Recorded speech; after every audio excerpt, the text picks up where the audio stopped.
Good afternoon and welcome to Food for Thought. Today's guests are going to be introduced and hosted by Anthony Wilson, a team leader within the risk assessment unit here at the FSA. Before I hand over to Anthony, I'd like to remind you all that this is a Teams live event, therefore microphones and cameras will be disabled throughout the session. If you wish to make any comments or ask any questions, please use the Q&A function, which you'll find on the upper right hand side of the Teams live window. Questions and comments will be relayed to the guest speakers at an appropriate time. And questions and comments are encouraged, so please do send them through if you have any. If you wish to be notified of future Food for Thought seminars but do not work for the FSA, please contact the Food for Thought at food.gov.uk email address and request to be added to our external mailing list. We'll post the email address in the sidebar shortly. So that's pretty much all the housekeeping for today. We hope you enjoy the seminar, and I'll hand over to Anthony, who will welcome our guests and guide the session from here. So over to you.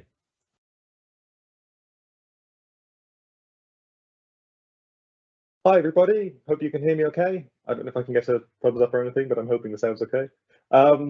So most of you know who I am, but for those who don't, I'm Anthony Wilson. I head up the microbiological risk assessment team within the risk analysis unit of the Science Evidence and Research Division. And I'm here with you today to host some speakers from the IFSTA Graduate Research Video Competition 2022. So this is a scheme that is run through Campden and IFT. And it is about using novel communication approaches to communicate key emerging issues in food science. We have Maria Masura here, formerly of the FSA, who's now working at Campden, who's hosting our visitors here today, or is hosting our visitors on the victory tour, I guess, after their successful competition. So I'll hand over to Maria to explain a bit more about the competition, and then we'll go on to our first speaker. Hello. This is Maria Masura. I work as a risk consultant in Campden BRI, the sponsor of the IFT competition. A brief intro about myself is actually I'm doing research and risk assessment communication for the Campden BRI members. And today I'm here with Cohen, Grace, and Megan, the three winners of 2021 and 22 IFT competition that actually are ready to showcase in a very creative way their graduate research. That's great, thank you. And first up we have Koentadi Hadinoto talking about plasma for meat safety. There we go. Hi everyone, so my name is Koentadi. You can call me Coen. I'm from University of New South Wales, Sydney, Australia. So today I want to share with you about my research. So I would like to start my presentation. I hope everyone can see my slides with this picture.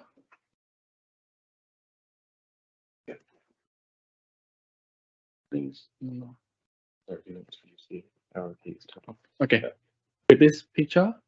So I want you to look at the picture and ask yourself, so when you go to your local grocery store, have you ever asked yourself, how has this meat been handled from the farm up to this shelf right in front of you?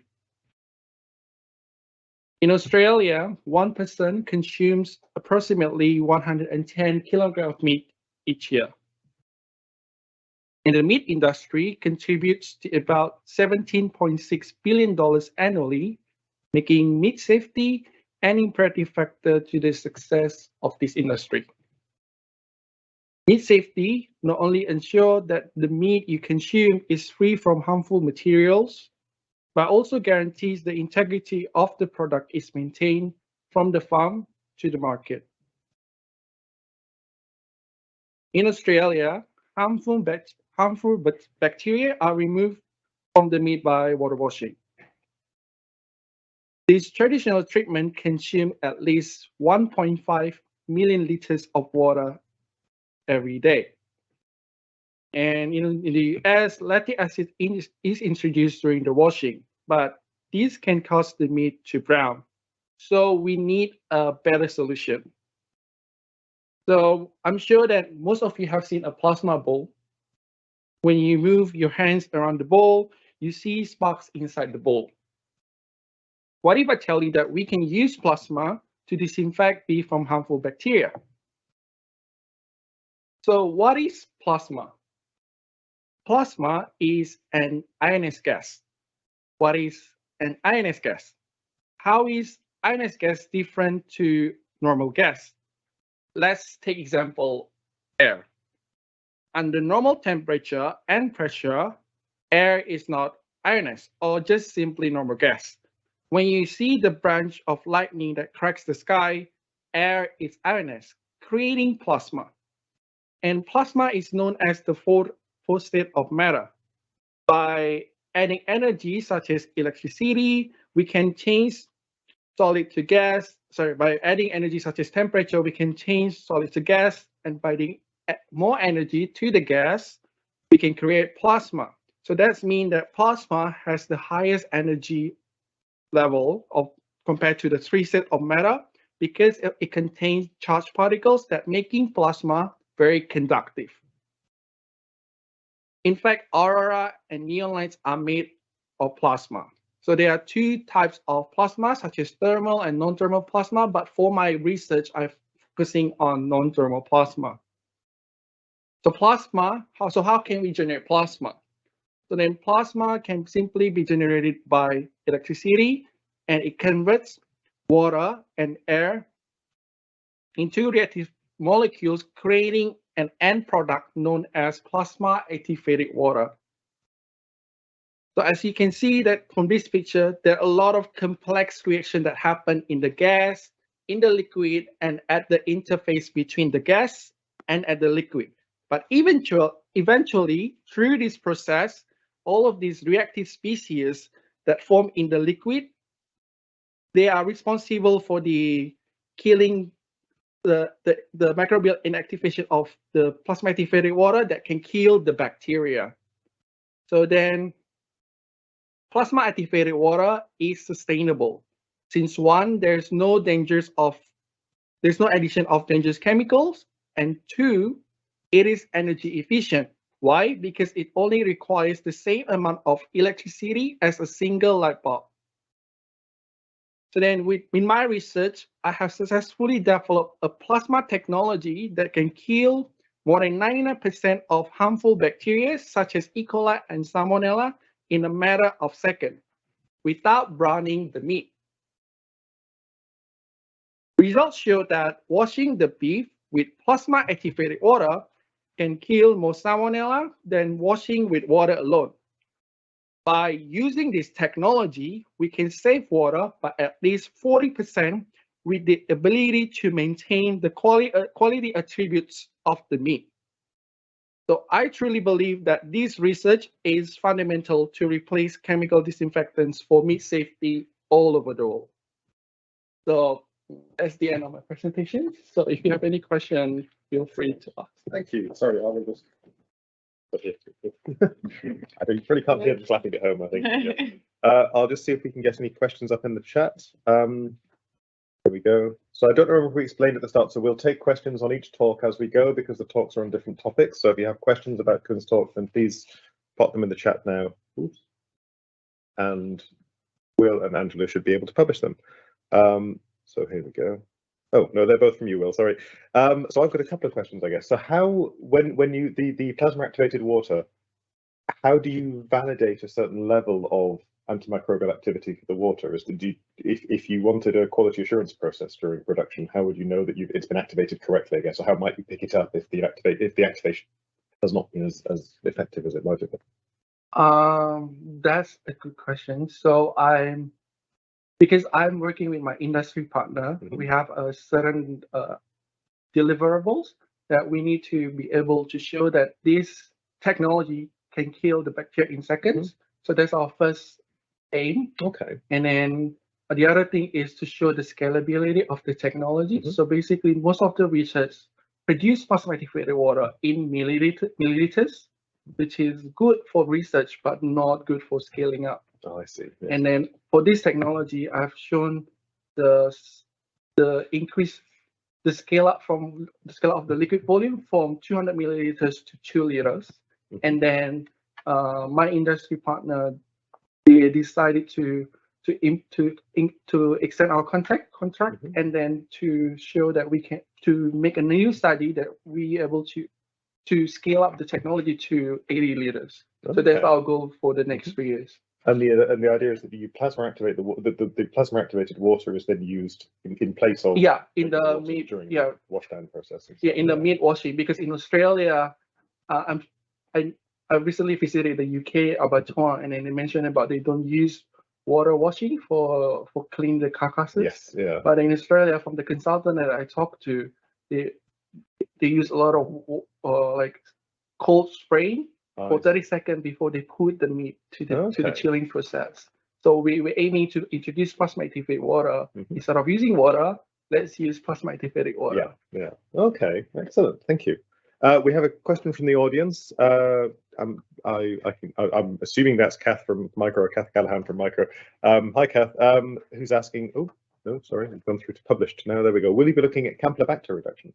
Yep. So my specialty, I specialize in the technology, of how to develop the technology and understand the process. But I do look into the easiest bacteria, which is the E. coli Salmonella. But then before I did the scale-up study, my PhD friend, she was looking at how the plasma activated water in a very low volume affect the Campylobacter.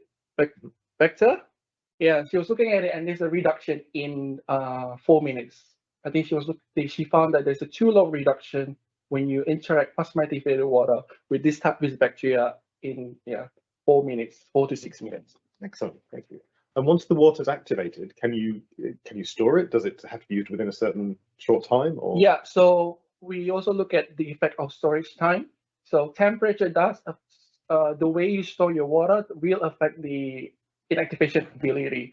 So we found out that you can store the water up to 48 hours, or if you want to extend to 7 days, you can, but it will reduce the inactivation ability of the water. But we found that making the fresh plasma activated water is better than storing the water. Excellent, thank you. And last of all, have you, last one from me, I don't know if we'll get any more questions through from the audience. Are there, oh, there we go. We have another question from via Will. Do you want to do it? So this is, how easy is the technology to disseminate? Is any specialist equipment needed, or would this be easy to adopt where it's needed? Yeah, so that's part of the objective or equipment, that in the technology needs to be easily integrated in the meat industry. But we're still looking at it. What's the best way? But right now, I don't have the answer, but that's part of our goal. Okay. Yeah. And last from me, what made you choose the meat industry specifically? I'm thinking about fresh leafy greens and things like that. Yeah, because I'm interested in, like, so during my undergrad, I was involving in the spray drying, how the effect of spray drying in like improving the properties of milk powder. So then that's got me. So my background is chemical engineering, and I got really interested with food technology, food science. And then I approached my supervisor, and he has this project. Like, I think he thinks that I can develop this technology, and then he's just offering me this. Yeah. Oh, excellent. Okay, that's great. Thank you very much, Koen. If there are any other questions for Koen, then hang on, we may have. Oh, we go. One more here. Sorry, is the water recycled, and how would it be applied? Is it in a bath that's immersed? Yeah. So I didn't really present the whole data because So on my last stage of my PhD, I look at how the effect of having the PAW, having spray. So I look at two different water washing methods. So one is immersing the meat in a water, in like a container that contains PAW, and the other one is spraying PAW onto the meat surface. And then and I look at the treatment time up to 60 seconds, like 30 seconds, 60 seconds, and then we found out that there's no difference between bulk and mist when you do a short treatment time.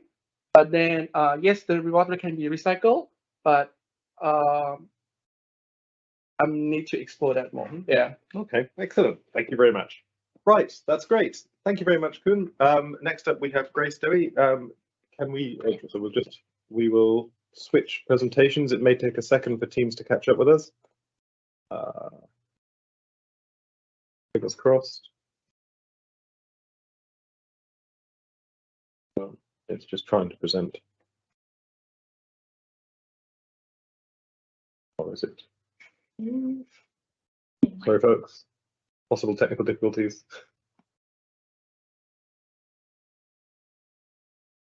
Like it's still loading. It's still loading on the laptop. I don't know whether it might not look like we're doing anything on the call, but we are.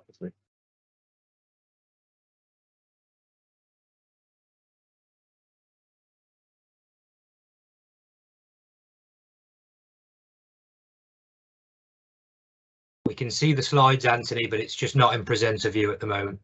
No, it's getting there. I think the laptop's gone black, which I'm sure means it's working. So it should hopefully carry over in a minute. I can see the shared version shows that it's thinking.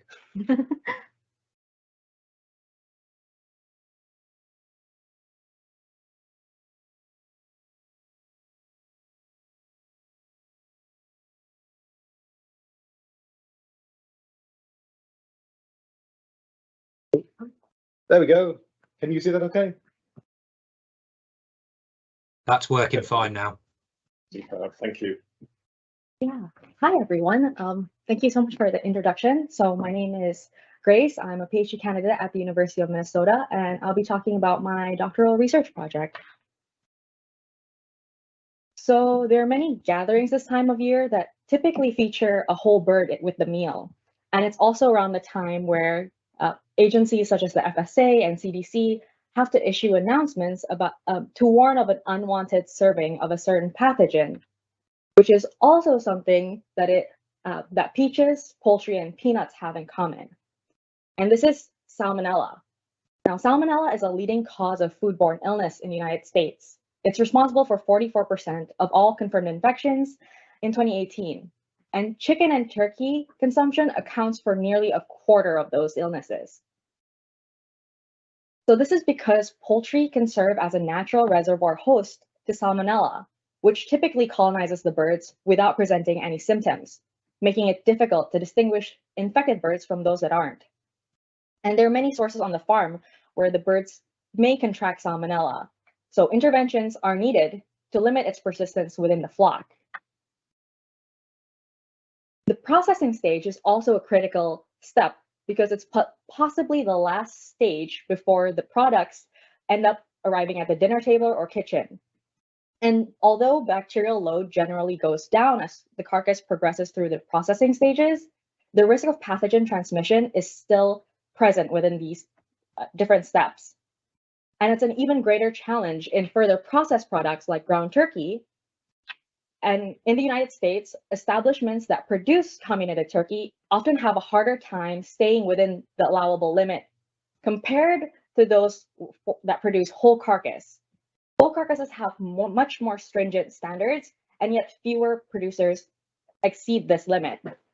And the greater prevalence of Salmonella positive ground turkey may be attributed to the fact that one heavily contaminated carcass can essentially disseminate the pathogen to a whole batch of ground product. So interventions are also needed to mitigate this risk of dissemination during processing. So my research looks into pre-harvest interventions that limit Salmonella's persistence in the farms and lower that initial load of pathogens coming to the processing facilities, and also looking at post-harvest interventions that reduce Salmonella and prevent cross-contamination during processing. So in this regard, many interventions have been explored, but mine investigates two naturally derived antimicrobials that are obtained from plants and probiotics. Specifically, I'm investigating the use of autochthonous lactobacillus strains that we isolated from commercial turkeys, and 3 generally recognized as safe plant-derived antimicrobials: lemongrass essential oil, citral, and transamaldehyde. So now that we've covered the key players, I want to briefly outline the objectives of this research, which is to first evaluate their efficacy against the Salmonella in vitro, and then to study its potential during pre-harvest applications, in vivo, and during processing, as well as to finally explore them with the consumers. So for my first objective, I wanted to assess their direct effects against Salmonella. And to do this, I basically conducted a series of assays using the plant-derived antimicrobials. And what we observed was that they impair Salmonella virulence factors as well as growth and multiplication in vitro. So what we see here is that we evaluated the effect on quorum sensing indirectly using using Chromobacterium violatium, and we saw that at concentrations above 0.5%, they interfere with violation production. And we also saw that lemongrass essential oil was able to reduce salmonella in tryptic soy broth. And then the TC, LG, and citral also impaired the cellular membrane of salmonella as observed using the live dead fluorescence assay. So what we see here on the top left with the green cells, those show that intact salmonella cells that are only dyed with the cytidine dye, whereas the propadium iodide dye, which is red and at the bottom, those are only taken up by bacterial cells with essentially damaged outer membranes. So it indicates that these plant-derived antimicrobials interfere with that integrity, which may increase the susceptibility of the pathogen to other interventions. We also explored the efficacy of TC and lactobacillus in water, as contaminated water is a potential method of transmission in the farms. And what we saw was that transmaldehyde and the group with TC and lactobacillus was very effective in reducing salmonella in water, even in the presence of nutrient broth and fecal contents, showing the efficacy of TC as a disinfectant. Lactobacillus did reduce salmonella in water alone, but in the presence of nutrient broth, it was a complete reduction, indicating that this effect might be due to the production of secondary metabolites. And these findings essentially show that TC and lactobacillus could prevent salmonella transmission in the drinking water, which brings me to my second objective, which aims to assess their potential pre-harvest application. So I want to know if it can reduce salmonella colonization in vitro. So here we utilize day-old turkey poults, and again, we had the TC and lactobacillus groups and a combination of the two. And the birds in the positive control and the treatment groups, we inoculated with Salmonella Heidelberg, and the fecal salmonella was enumerated on day 14. So what we observed was that the individual treatments of either TC or lactobacillus was able to reduce fecal salmonella carriage by about a log, more than a log. But the combination of the two actually yielded a greater reduction of almost 3 logs. So this indicates that the treatments can reduce salmonella colonization and could thus serve as an effective pre-harvest intervention. The next objective is to evaluate the post-harvest antimicrobial efficacy of the plant-derived antimicrobials. And for this, I explored the efficacy of lemongrass to reduce attachment of salmonella to skin and meat. So inoculated skin and meat samples were dipped into water that was treated that contained lemongrass essential oil at 54 degrees Celsius to simulate scalding temperatures. And what we observed is, so the graphs here, the ones on the left are from the skin, and the ones on the right are all from the meat. So the top graphs show that lemongrass essential oil was able to reduce salmonella attachment to the skin and meat, especially at 2%, and at all 3 dip times for the skin, but at the longer, and it was the same for all in the meat. And we also found that there was complete salmonella reduction in the treatment waters, except for one treatment at 4 degrees Celsius. And this essentially indicates that lemongrass may serve as an effective post-harvest intervention to reduce salmonella during processing. We also examined the efficacy of the PDAs against Salmonella Heidelberg in ground turkey. And here we observed that direct addition of the PDAs into the ground turkey reduced salmonella survival over a 5-day storage period, with the transmaldehyde yielding very complete reduction by day 5 that was still negative after enrichment. So it indicates that the PDAs could be used as an additive to reduce salmonella in further processed products. So far we found that the lactobacillus and PDA they have a direct effect against salmonella, even in the presence of contaminants, which is something that is of concern for current interventions such as chlorine in the US. And we also found that the lactobacillus and TC, as well as their combination, can reduce cecal salmonella carriage in turkey poults. So, and we also found that the PDAs were able to be utilized in post-harvest applications as either additives during processing or direct addition into the ground product. But then this probably leaves the consumers, which I mentioned earlier, but so far haven't discussed. And that's because it's currently in progress. So what we've observed is that the FSIS sampling verification data show that there's been a decrease in salmonella positive samples on chicken parts, but the opposite actually occurred in terms of the incidence of salmonellosis attributed to chicken consumption.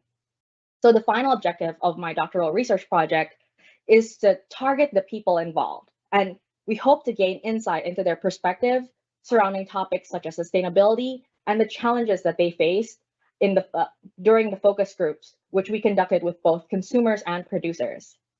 So this is part of the Sustainable Agricultural Systems Poultry Project, which is an interdisciplinary research team involving institutions both inside the US and abroad.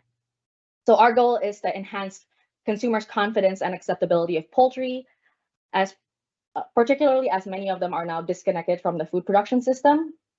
And we're also aiming to develop an outreach program to help poultry producers and other stakeholders. So interfacing with the consumers and producers definitely have enlightened me to their diverse perspective, as particularly on the interventions we use in food production, as well as how significant it is to have their cooperation in ensuring the safety of foods.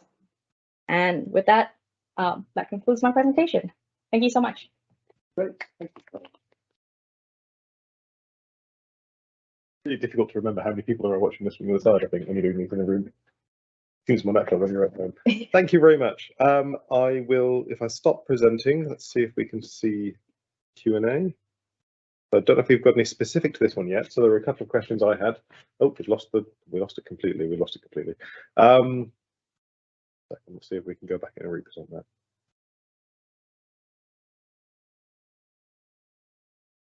There we go. Actually, this isn't going to work, but then I can't see the questions. Never mind. We'll give up on the slides and we'll just have a look in here. Okay. So how I was that was really impressive, and the fact that it was so effective across the board was really surprising, I think. Was there any evidence that when you were using it, for example, in the it was the drinking water for the birds, I think, wasn't it? Was that affecting with the birds? Is there any difference on the potability of the birds, I guess, or the acceptability of the water to the birds? Yeah, so we definitely, I've definitely done multiple studies to sort of standardize the bird challenges because, you know, they're high stakes. And particularly with this study, we utilize a fairly low concentration of transmaldehyde. Mm-hmm. And with the probiotics too, we didn't notice any differences in intake of water, because for this study in particular, I actually gave specific volumes of water into the water regularly. So I was able to monitor how much they consumed within a 24-hour period. Mm-hmm. Okay, mm-hmm. Excellent. Yeah. Thank you. And oh, there we go. And we have a couple of questions online. One of them was going to be mine, actually. So lemongrass and cinnamon are both quite strongly flavoured, I guess. Yeah. So that we have another question from Andrew here, who's been thinking the same way I have. Does 2% lemongrass oil affect the flavour of the meat? Great question. And actually, in that paper, we also conducted a triangle test to determine whether, you know, participants were able to distinguish the essential oil treated groups. And certainly with 2%, you know, it's very noticeable. And I think this is sort of the challenge faced by a lot of the interventions, where to get that ideal log reduction, oftentimes it does affect sensory properties.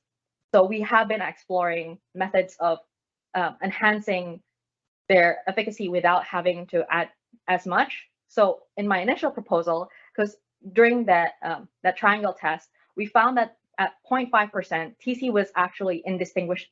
It wasn't significantly distinguished across the participants, which means that they weren't able to tell which samples were treated with TC, with 0.5% TC compared to untreated.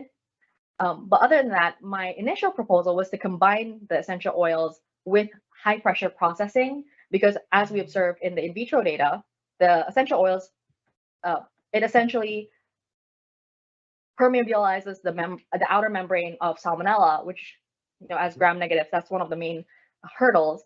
And the idea is that if you combine that with high pressure, it'll increase the contact of the essential oil to the pathogen, but also add that physical pressure on the bacteria. So that way you can get the best of both worlds, kind of that hurdle technology.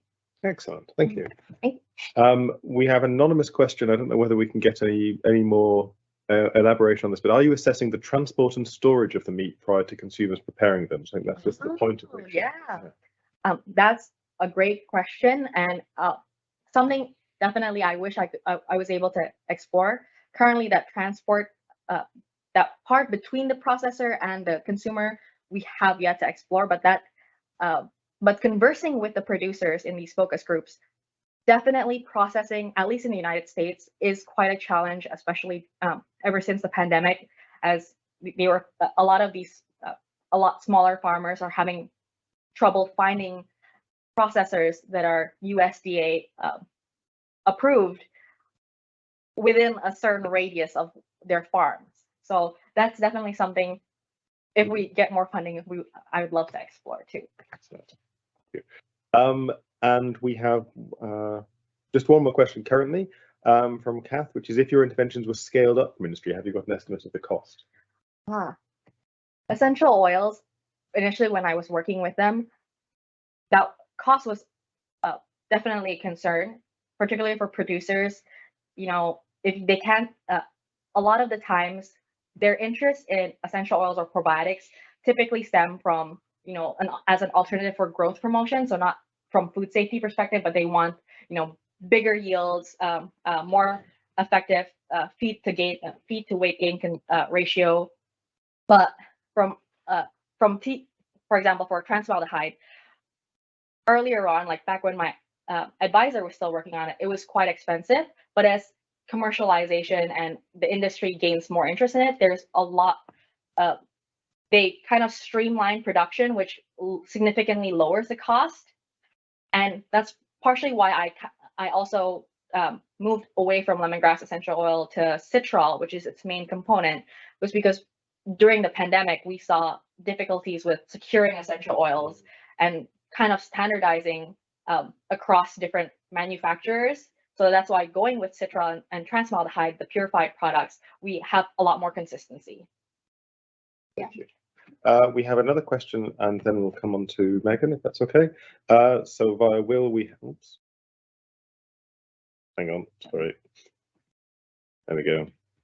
Please not have a floating box. It's just over there. Have you considered if there are any risks involving an increased consumption of essential oils or other plant-derived antimicrobials? For example, if this is widely adopted, consumption might become high. Trying to get in the box. So. Currently, at least from the scope of my research, I haven't explored that. We didn't see any adverse effects with the birds when we did feed them the essential oil, but that is something that probably would be fascinating to look into people, because particularly after the pandemic, there was kind of a move where I saw a lot of people kind of self-treat themselves with a lot more natural remedies. And oftentimes, like with these essential oils, just because it comes from nature doesn't mean that there isn't a certain point where it might do harm. It's all about the dose. So yeah, that's something that we might possibly see. But currently, because they are generally recognized as safe, the compounds that I have explored, the USDA or the FDA hasn't really seen a certain particular concentration at which it starts to produce harmful effects. Yeah, great question. Excellent. Thank you. Right, and we'll move on to. Before you share the screen, can you just make sure my notes aren't visible? They won't be once we're presenting. No, I got that. Yeah. Just in case it freezes. Oh, okay. Never mind. Sorry.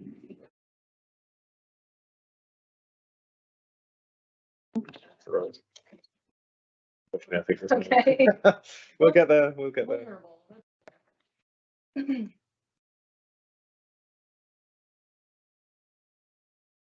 Loading up again. We're still having the.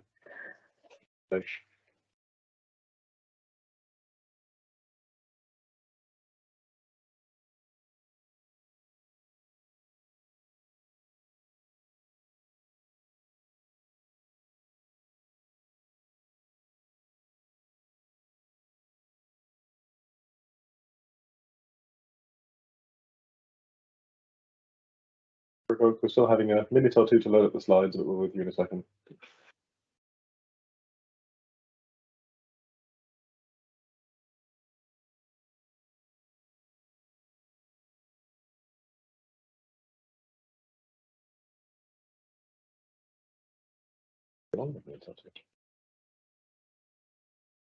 Probably because my PowerPoint's pretty Yeah. a lot of memory. There we go. Right. Wait, please, now. Good afternoon, everyone. Thank you for joining me today and giving me this opportunity to present my work.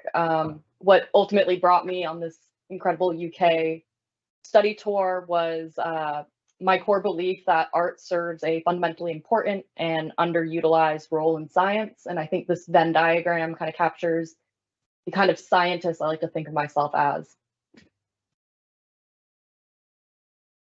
So as a researcher, I see the field of microbiology amid a new wave moment with biocontrol encapsulating this paradigm shift. Biocontrol is the microbial equivalent of the enemy of my enemy is my friend. It's the exploitation of microbial agents to combat undesired microbes. It challenges old schools of thought that germ equals pathogen by acknowledging the true complexity, diversity, and potential of microbial collaborations for the benefit of humanity. The broad theme of my work is multi-hurdle biocontrol for food safety. For the sake of time, I won't be going over my previous work, which centered around a biopreservation system that enabled HPP treatment of protective cultures, but you can find the link to the paper as well as a short video on that project on my website, What the Food Science. And that brings us to the meat of today's presentation, New Wave Antimicrobial and the Future of Food Safety. The food system is in a precarious position. We are on the precipice of antibiotic winter, a global crisis based on widespread antibiotic resistance, where previously treatable infections are now a death sentence. Widespread resistance poses a grave threat to public health, food security, and socioeconomic development on a colossal scale. Not only does it risk dismantling the healthcare and animal agricultural sectors, but it will force 50 million people into extreme poverty and claim 10 million lives annually by mid-century. Like climate change, our food system perpetuates the very thing it jeopardizes. The evidence linking antibiotic use in primary production of food to the spread of resistance along the farm to plate continuum is overwhelming. To make matters worse, our current antibiotic practices actually exacerbate climate change. Tetracycline used in cattle nearly doubled greenhouse gas emissions in the cattle's manure by selecting for methane-producing microbes in their gut microbiotas. The culmination of all this is to highlight the multi-sectoral and intertwined two-front war our food system faces due to climate change and antimicrobial resistance. We need a new wave approach to food systems that balance out the molecular issues of antimicrobial resistance with the macro ramifications of climate change. Which brings us to bacteriophages, the natural predator of bacteria. Phages are bacterial-specific viruses that infect their hosts for the sole purpose of replication because they lack the biomolecular machinery to reproduce independently. They are the most biologically abundant and diverse entities on the planet and are found everywhere, including our food, our farms, our factories, and even our guts. Phages don't infect our cells, an important distinction because they increasingly show great potential for some of our most pressing global issues. Today, I'm here to talk about phages as biocontrol agents for food safety, which, as mentioned before, intersects with public health, food security, and environmental sustainability.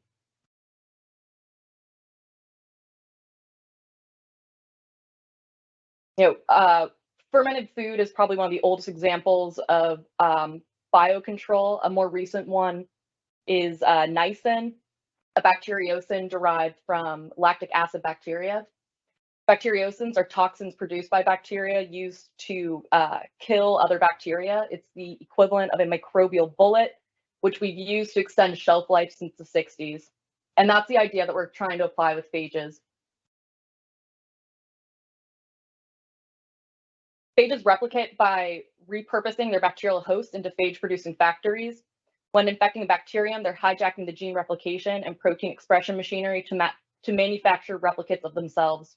They continue this process until the cell has completely exhausted itself, followed by a fatal lysing event, which releases all the newly synthesized phages while simultaneously killing their host.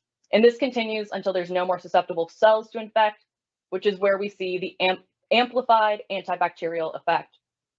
Most importantly, they can be highly specific, which means we can use them to target and kill specific species without disrupting the overall microbial diversity and function, a distinguishing factor from broad spectrum antibiotics. But that's not all.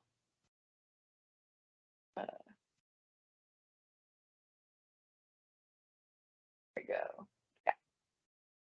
So phages can be implemented at every point in the farm to fork continuum. A growing body has evaluated their efficacy against foodborne pathogens across numerous food products as well as food production environments. About a dozen phage products are currently approved for food safety across several international regulatory bodies. And all this is to illustrate how phage biocontrol can be used now to promote food safety and sustainability within our global food system. But phages aren't without their limitations. Some logistical hurdles must be addressed before we can harness their full potential. One of their biological concerns is phage resistance, which isn't fully understood in terms of its emergence nor in its methods to counteract it. And we find my research at the intersection of these two unknowns. My work centers around deepening our understanding of resistance using a novel phage antimicrobial system, which addresses the issue of resistance by offering a more complete information on counter-resistant approaches. So for this first aim, we use synthetic engineering to package two different biocontrol methods into one genetically modified phage. Specifically, we took a bacteriocin from E. coli, and we inserted it into the genome of a lytic phage known as T7, resulting in a synthetically engineered phage that co-expresses a bacteriocin. As the phage infects the cell, its replication cycle now includes the production of the bacteriocin, which is released upon lysing. The only way E. coli could survive this is if it acquired resistance to not just the phage, but also the bacteriocin.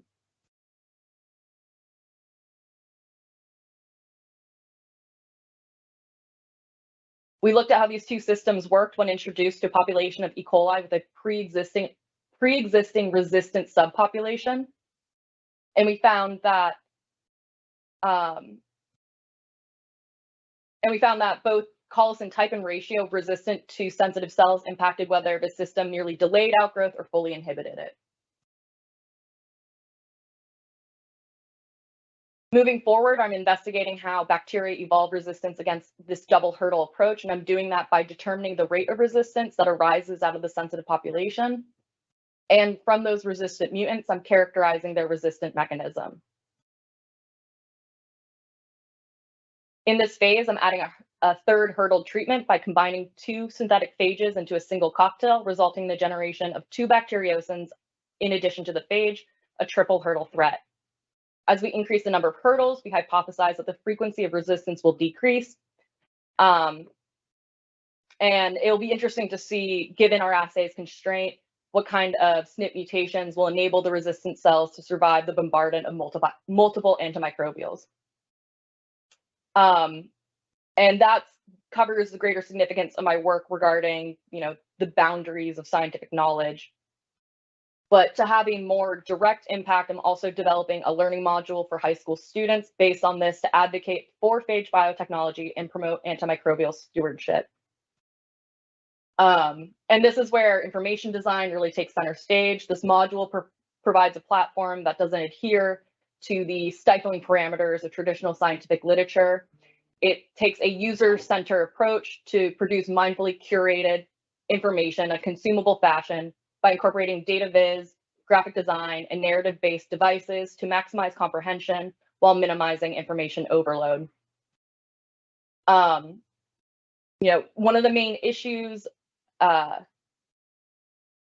of the main aims is to normalize phages, because a major roadblock to phage biocontrol isn't a technical issue, but a human one. COVID has made virus-based foods a branding nightmare.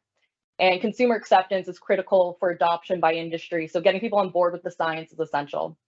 It's been shown that when people are properly educated, consumers were supportive and even willing to pay a higher price for food, for phage-treated foods. So the rationale behind this educational resource is that it is physically and intellectually accessible to anyone with internet access and a high school education. The research on phage acceptance is limited, so I plan on collaborating with educators to generate some data on the module's effectiveness in achieving these goals using educational psychology methods. Thank you for your time, and I'm happy to take questions. I didn't go too in depth with the actual methods I'm using for the resistance assay, so if you have any questions on that, I do have some slides in the supplement that I'd be happy to go over. That's great. Thank you very much. Thank you. So let me just see if we've got any questions live already. Oh, that's still on essential oils, I think. So while those questions come through, I guess my first question would be, are there any situations or types of food or environments like high fat foods or low moisture foods or biofilm-based contamination? Is there anything that phage is particularly unsuitable for that you might still need alternative approaches? Well, I'm glad you brought up biofilms because certain strains of phages actually contain anti-biofilm activity. Yeah, so that's really exciting in the case of biosanitation.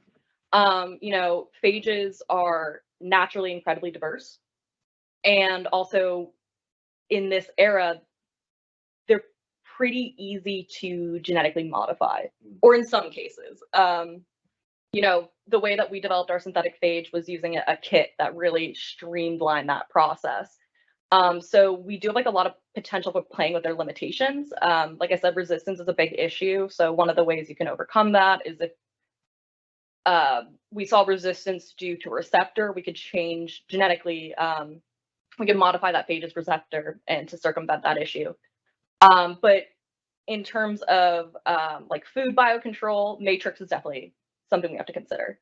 And so there are certain foods that this is better for, but there's also certain ways we can apply phage biocontrol agents, whether it's misting or dunking based off of the product. So there's a lot of, it definitely needs to be optimized, but we're starting to see, a growing body of literature looking at it from all these angles. So I think one of the major things is having like a comprehensive and accessible database for food producers in mind who can see how, this can be implemented given their needs.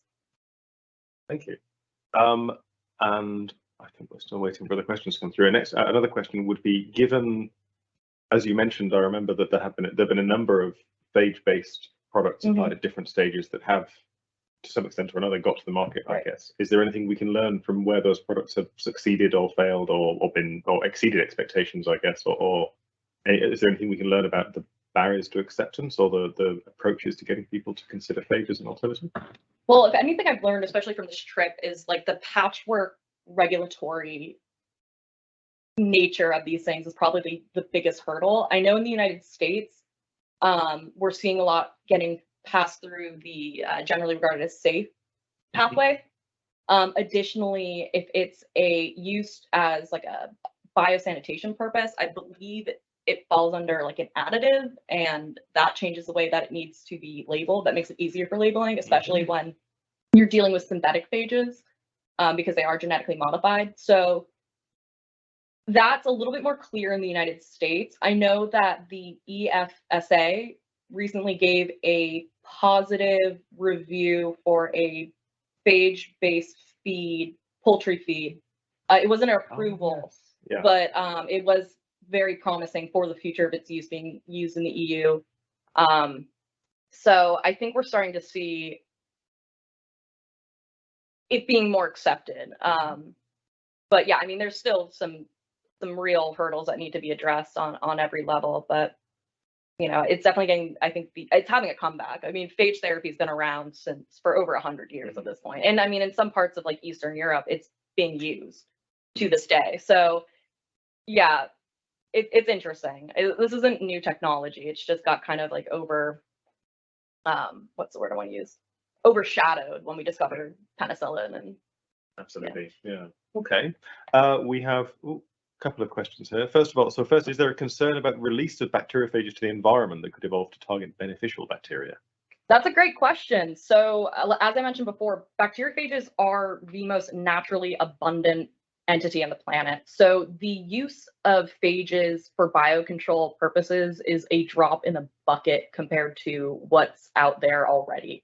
And actually compared to antibiotics, which are a major environmental pollutant, phages are considered one of the greenest biotechnologies available today. So that concern isn't nearly, compared to antibiotics, it's much less of a concern. And I think that raises another interesting idea, especially in phage therapy application, or even biocontrol. You know, my previous work was with protective cultures, which are essentially probiotics for food safety purposes. And so the idea of using phages to target specific, pathogens or spoilage organisms, and then pairing that with a probiotic or protective culture in case you're doing it, therapeutically or for biocontrol purposes, respectively, that could kind of fill up that void created from the phages. But they are really specific. So, I mean, if we're targeting pathogens in the farm environment, then they're going to be targeting those pathogens in the soil. So I don't really think it'd be that much of a concern, unlike broad spectrum antibiotics. Excellent, thank you. And we did have another question, but it overlapped enough that I think you've answered that one as well, actually. So we have one more, and then I'm not sure how long people are around for, because we'll probably start losing audience in a minute. But the final question then is, how does using bacteriophages versus antibiotics affect the shelf life or spoilage of the food? A question that I've asked about spoilage microorganisms. Yeah, I mean, it certainly could be applied to spoilage organisms, and I think all the studies right now are focusing on pathogens because that it's higher risk, so that's like sexier from like a food safety standpoint. But I'd imagine it would work. I mean, yeah, I'm really only familiar right now from a food safety standpoint. I do know that one study found that even like a 1 to 2 log reduction in I think it was Listeria monocytogenes saw 50% dip in like hospitalizations. So like there is significance in terms of that. But yeah, that's a good question. I should really look into that because it does play a role, and that would reduce food waste, which of course has significant implications in terms of greenhouse gas emissions and climate change. So good question. I'm going to look that up. Thank you. And on that note, I think we're out of questions. We're probably just about out of time. So thank you very much to our speakers, and I hope everyone online has enjoyed the talk. And if you have any follow-up questions, I'm happy to pass them on to the speakers afterwards. So yes. Thank you very much, everybody. Thank you so much. Thank you.